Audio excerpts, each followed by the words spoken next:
नमस्कार, मैं हूं अनूप श्रीवास्तव और आप देख रहे हैं टाइम 8 उत्तर प्रदेश। दोस्तों, उत्तर प्रदेश की राजनीतिक फिजाओं में दो ही नाम घूम रहे हैं, एक योगी आदित्यनाथ का और दूसरा अखिलेश यादव का। लेकिन इन दोनों नामों के बीच में एक नाम और भी चर्चा में है और वो नाम है केशव प्रसाद मौर्य, जो डिप्टी सीएम है उत्तर प्रदेश भारतीय जनता पार्टी की सरकार के। ये नाम चर्चा में क्यों है? ये नाम चर्चा में इसलिए है कि उत्तर प्रदेश की जो लड़ाई है, इसमें केशव प्रसाद मौर्य के दो बयान बड़े इंपॉर्टेंट आए पिछले दिनों। पहला, उन्होंने ये कहा कि भारतीय जनता पार्टी आने वाला विधानसभा चुनाव जो है वो कमल के फूल पर लड़ेगी, जबकि हमको और आपको पता है कि अमित शाह ने बाकायदा योगी आदित्यनाथ को मुख्यमंत्री के चेहरे के तौर पर पेश कर चुके हैं। दूसरा बयान उनका आया केशव प्रसाद मौर्य का कि अयोध्या काशी जो है वो जारी है, अब मथुरा की बारी है। और ऐसा ट्वीट करके उन्होंने उत्तर प्रदेश की राजनीति में उबाल ला दिया।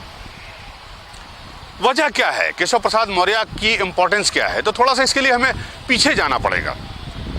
आपको याद होगा कि 2017 का चुनाव जब हुआ तब भारतीय जनता पार्टी के उत्तर प्रदेश के अध्यक्ष जो है वो केशव प्रसाद मौर्य थे और उनके नेतृत्व में भारतीय जनता पार्टी प्रचंड बहुमत से सत्ता में आई। केशव प्रसाद मौर्य को पूरा यकीन था कि मुख्यमंत्री की गद्दी जो है वो उन्हें ही मिलेगी, लेकिन ऐसा नहीं हुआ और योगी आदित्यनाथ जो है वो ऊपर से लैंड कर गए और मुख्यमंत्री की कुर्सी पर बैठ गए।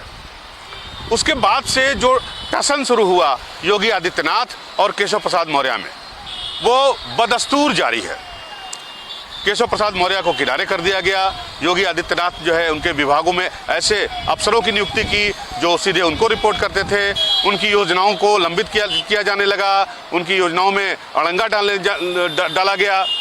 लेकिन केशव प्रसाद मौर्य जो है वो चुपचाप सहते रहे और अपना काम करते रहे। अब जबकि चुनाव आ गया तो बीजेपी का जो आला कमान है उसे ये समझ में आया पिछले दिनों जब केशव प्रसाद मौर्य के साथ एक घटना हुई जिसमें ऐसा कहा जा रहा है कि उनका जो सरकारी हेलीकॉप्टर था वो वापस ले लिया गया, लेकिन बाद में जो है ये सोशल मीडिया में तूल पकड़ने पर उसे वापस किया गया। तो एक मैसेज कहीं न कहीं गया और जिस तरह से अखिलेश यादव इस चुनाव में अपनी रणनीति चला रहे हैं और पिछड़ों को अपने साथ जोड़ रहे हैं, तो कहीं न कहीं आला कमान को ये महसूस हुआ कि संभवतः केशव प्रसाद मौर्य की उपेक्षा जो है उन्हें आने वाले चुनाव में भारी पड़ सकती है। और इसके लिए दो मैसेज दिए गए। पहला मैसेज ये था, जब केशव प्रसाद मौर्य जेवर एयरपोर्ट का जब उद्घाटन किया था प्रधानमंत्री नरेंद्र मोदी ने, वहां गए थे तो मोदी जी ने बाकायदा उनका हाथ पकड़कर अपने साथ खड़ा किया, यूं बाईं तरफ केशव प्रसाद मौर्य, दाहिनी तरफ योगी आदित्यनाथ। दूसरा जो अभी आया है कुछ दिन पहले, आप देख रहे होंगे तस्वीर, हम आपको दिखाते हैं वो तस्वीरें जिसमें केशव प्रसाद मौर्य को बुलाया गया, स्पेशली बुलाया गया 2 दिन पहले और उनकी मुलाकात प्रधानमंत्री नरेंद्र मोदी से हुई। और उस मुलाकात की तस्वीर जो है वो केशव प्रसाद मौर्य को दी गई और केशव प्रसाद मौर्य से कहा गया कि इसको ट्वीट करिए और उसको ट्वीट किया गया। और इसके जरिए मुझे लगता है कि पिछड़ों में ये संदेश देने की कोशिश की गई कि केशव मौर्य का महत्व अभी कम नहीं हुआ है। क्या होगा अगर बीजेपी की सीटें कम होती है? तो क्या उस स्थिति में अमित शाह का ये कहना कि मुख्यमंत्री योगी आदित्यनाथ ही रहेंगे, ऐसा संभव है? मुझे नहीं लगता, क्योंकि केशव प्रसाद मौर्य भी कहीं न कहीं से उसके तरफ उनकी नज़र कुर्सी पर जरूर है। केशव प्रसाद मौर्य खुलकर सामने हैं, इस चुनाव प्रचार कर रहे हैं, हर जगह जा रहे हैं और वो बोल रहे हैं। कल भी उन्होंने मथुरा में कहा कि उत्तर प्रदेश में भारतीय जनता पार्टी जो है वो 300 सीटें जीत कर आएगी, सपा हो चाहे बसपा हो और चाहे ओवैसी की AMIM हो, वो तीनों मिल भी जाएं तो भी वो भाजपा को नहीं हरा सकते। अब होगा क्या?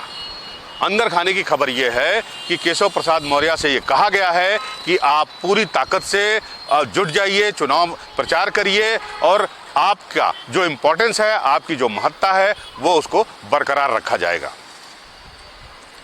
अब आने वाला समय जो चुनाव प्रचार शुरू होंगे, मुझे लगता है कि 50 से 60 दिन बचे हैं उत्तर प्रदेश के चुनाव शुरू होने में, और इस दौरान जो है केशव मौर्य की सक्रियता बढ़ेगी और उसी हिसाब से जो है उनका महत्व भी पार्टी में बढ़ेगा, क्योंकि बगैर पिछड़ों के सहयोग के, बगैर पिछड़ों के समर्थन के भारतीय जनता पार्टी का सत्ता में दोबारा लौटना बेहद मुश्किल होगा।